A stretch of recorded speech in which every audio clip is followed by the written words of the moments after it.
Hello my dear friends, you're in the Military Summary channel, and this video we're going to discuss the most important events that took place during the previous 12 hours. We have a lots of very interesting updates, so let's start. And first, I would like to remind you that yesterday on the 7th of October, there was a birthday of the President of Russian Federation, Vladimir Putin. Furthermore, on the 12th of October, there is another very important date, and we are going to see the NATO summit in Ramstein, where most likely the Ukrainians will be authorized to use the long-range missiles deep inside of territory of Russia. So that means that the beginning of October is very important for Ukraine, because these two dates force Ukrainians to conduct or to prepare some provocations on the territory of Russian Federation. So that's why it's the best time for Ukraine to bring as many as possible missiles using commercial ships in the territory of Odessa, and then from this region to attack, let's say, Russia and Crimea, and maybe deep inside in the southern part of Russian Federation, the vicinity Rostov-on-Don. So that's why the Russians since the beginning of October have been conducting something like a hunting. They were hunting the Ukrainian forces in the southwestern part of Odessa region. The Russians were hunting the Ukrainian military forces in the Odessa region itself, and during the since the beginning of this month, we received a significant number of videos of how the Russians were bombing and attacking the Ukrainian forces in the city of Kherson. Once again, all these attacks had just one purpose: to find and to destroy as many as possible Ukrainian ammo depots, missile storages, and so on. So we'll see whether the Russians managed to achieve results or not, because obviously the Ukrainians don't have much time. Once again, on the 12th of October, they're going to be NATO summit, and most likely the Ukrainians will try to show the results before this date, but not after, because if they're able to show the significant result before the NATO summit, then most likely they will get additional weapons from the NATO countries. Now let's continue with the South Donetsk direction. We have additional video from the village of Zolotaya Niva. I'll remind you that yesterday the Russians shown us the video of how they were entering the village of Zolotaya Niva with a significant number of armored vehicles, and today the Russians published additional video of how the Russian soldier was moving along the streets of Zolotaya Niva with the Russian flag. So this is the second confirmation of complete control over the territory. Now let's talk about Bogoyavlenka. There are very heavy clashes in this area. There are huge fire anomalies in the north and in the northwestern part of the village, and the sources are saying that the Russians are pushing and moving closer and closer in the direction of this settlement. Now let's talk about the Kurakhova direction. During the previous 24 hours, we received additional batch of videos from the death road. In this video, we can see another Russian attack with FPV drone on Ukrainian vehicle that was moving in the central part of Kurachovka, probably bringing additional forces or some weapon. And in the vicinity of Vilenka, we got another video, and this is very interesting video. The Russian drone was flying above this territory. It was like his duty to fly above and to search for some movements. And when the Russian drone discovered another movement, he began hunting and began finding the direction and, let's say, the road to attack. And after the Russians managed to find the concentration of Ukrainian forces, the FPV drone attacked this position, and the vehicle or something like this was destroyed. So as you can see, this territory is under complete Russian control, and while the Russians are hunting the Ukrainian forces in this part, the main Russian forces are trying to improve their positions between the village of Novoselidovka and Zmailovka.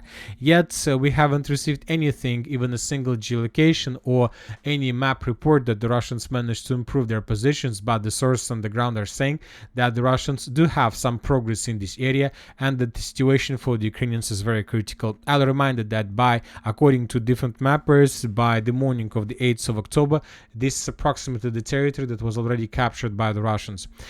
Today we received the video from the village of Zhelanное Pershe, and in this video we can see how the Russians raised the flag, and this is the first video that confirms full control, complete control over the settlement.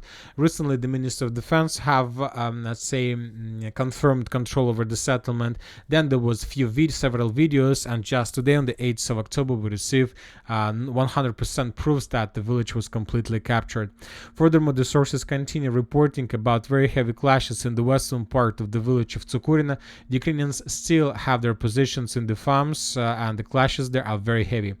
As for the territory between Sili Selidova and the Toretsk agglomeration, we haven't received anything special during the previous night. Now let's talk about the Toretsk agglomeration, and according to information we have, according to different Russian military experts, during the previous night from the 7th on the 8th of October, the Russians made first attempt to attack the central mine of Toretsk, Vuhilya, and there were very heavy clashes exactly in this territory, and the Russians are saying that they managed to dig in deeper and to take first positions on the territory of mine. So there are very heavy clashes, and there are still some doubts whether the Russians are able to dig in deeper and to hold their positions and to save their presence there after the Ukraine counterattacks. But anyway, the battle has begun. The final stage of the Toretsk agglomeration has begun. Now let's talk about the Chasiv Yar. Today the Ukrainian sources published the video of how they were FPV droning the Russians exactly in this point. Based on this video, we have adjusted the map in Russian favor, and this is approximately the progress of the armored forces of Russian Federation from the 7th of October on the 8th of October. Small gains in the central part of Chasiv Yar, and the Russians continue moving. Now let's talk about the line between Minkovka and Orekhovo-Vasilivka, and this is a very interesting area. During the previous night, the Russian sources published the video on how they managed to discover the positions of the armored forces of Ukraine and how the Russians destroyed light vehicle as a result of FPV drone attack. So from this perspective, nothing special, just regular military activity. But if we increase the numbers of days since the beginning of September, we're going to see that a huge Russian focus in this area. The significant number of vehicles along the Seversky Donetsk-Donbass canal were destroyed by the Russians. A lot of FPV drone strikes took place on the territory of Minkovka itself. So the Russians are very active in this area, which means that most likely during the next few weeks they will try to move along the M03 road in the direction of the Slavyansk agglomeration. Now let's move further to the Siversk area, and the sources reported that the Russians managed to break through the Ukrainian defense belt in the vicinity of Kreminna, and currently the Russians are attacking the village of Grigorovka and the village of Serebryanka. It's very difficult to understand how exactly the Russians are attacking. Maybe the Russians are moving from the village of Bilogorovka, maybe the Russians are moving from the north, from the village of Kreminna through the Kreminna forest. We don't know for sure, but the post was made by a very reliable pro-Russian resource.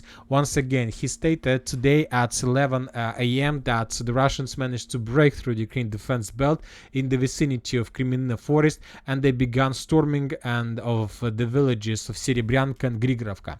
So these are two villages that we're talking about in that post. So let's wait for additional details. During the previous night, we also got geolocation that confirms additional Russian progress on the ground. In this video, we can see how the forces of 63rd Mechanized Brigade were FPV droning the Russian forces, abandoned Russian vehicle exactly in this point. Based on this video, we have adjusted the map. I'll remind you that just yesterday, some mappers have already adjusted their maps in Russian favor. If you remember, this piece of news we got on the 6th of October. So this is the progress on the 6th of October, and just today on the 8th of October, we got the geolocation that confirms this additional progress on the ground. Once again, based on this video, we have adjusted the map in Russian favor in this part right towards the village of Terny. Now let's move further. As for the north and Kupiansk direction, during the previous 12 hours we haven't received anything special, just a regular activity of how the Russians were bombing and attacking the Ukrainian forces all along the line of combat contact. And now let's move to the Kursk direction. During the previous 24 hours, the Ukrainians made few counterattacks, few attempts to counterattack the Russian positions in the vicinity of Lyubimovka and to the west of Sverdlikova. So this area is considered as a contested area. During the previous months, the Russians reported that they managed to establish complete control over Darina, Nikolaya Darina, that the Russians managed to enter the village of Tolstoy and to take under control the village of Pokrovsky. But since the beginning of September, we haven't received even a single geolocation that can confirm this. And starting off today, the mappers, and we started receiving different videos that confirm that the Ukrainians conducted several counterattacks. For example, according to different mappers, the territory to the west of Sverdlikova was restored under complete complete Ukraine control along this small river and along this small lake. So this territory was adjusted back in Ukrainian favor. As for the village and the territory between Abuhovka and Tolstoluk, we also have some changes on the ground according to different pro-Ukrainian mappers and neutral mappers, and we have the video that was published by the Ukrainian source as well. In this video we can see a counterattack from Ukrainian side with the use of a significant number of armed vehicles, and this video was geolocated, and in this video we can see the Ukrainians entered the territory under Russian control and landed infantry.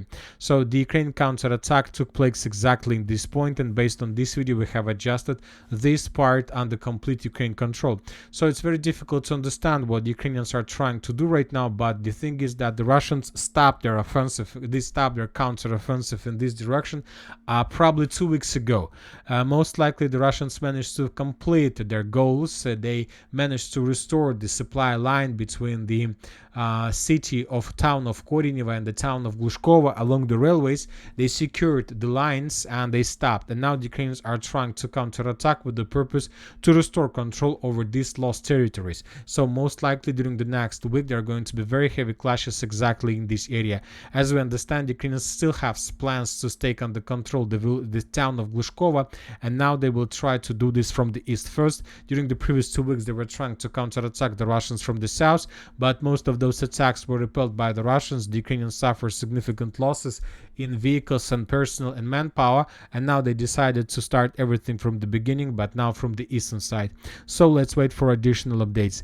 Very interesting political events are coming from the Western media. And today we got report from the Financial Times that Kiev is negotiating behind closed doors a peace deal in which Russia would retain control over Ukrainian territories it controls, but its sovereignty over them would not be recognized. So that was stated by the Financial Times. There is a talk behind closed doors of a deal in which Russia controls about a fifth of Ukraine, although its sovereignty is not recognized, while the rest of the country is allowed to join NATO and receive equivalent security guarantees. So you know that's I think that this is not the deal that Russia will accept, because saying and translating this with the simple words, it means that Ukraine, the entire Ukraine of the borders of 1991, including Crimea, Donbas, DPL, LPR, Zaporozhye, Kherson, will join NATO. NATO will be able to deploy their forces on the territory that right now under control of Ukraine, but then within the next 10 years NATO and Ukraine will be able to start another war with Russia, and they will fight for these territories of Donbas and Crimea. So obviously Russia will never accept this, despite any papers, despite any signatures, anything that will be signed in this peace agreement. Russia will never accept this. This is the same Minsk number 3. This is the same Minsk number 2, that nobody followed those rules, and in the end we see the special military operation.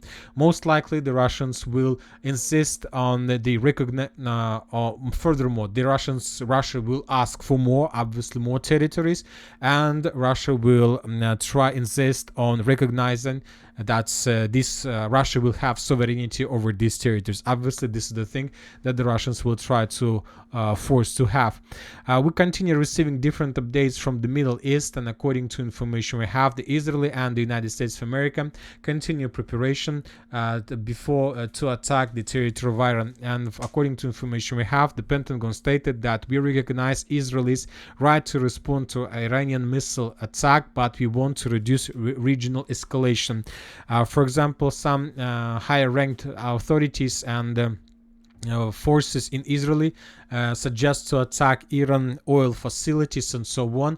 And while there is negotiations, while there are preparations from the NATO countries, Western countries, and Israel, Iran is trying to secure themselves as well. And according to information we have, probably within the next few months, the Iran and the different countries like Gaza, Yemen, Iraq, Syria, and Lebanon will sign a military agreement to help each other, and this is going to be very interesting.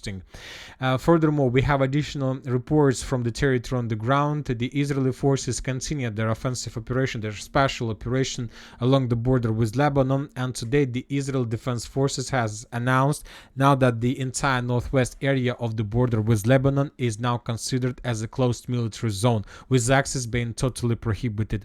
On the other hand, the sources reported that the Israeli Navy is preparing to conduct landing operation on the coast of Lebanon. So the situation, there are going to be additional escalation within the next few days, so let's wait for additional updates.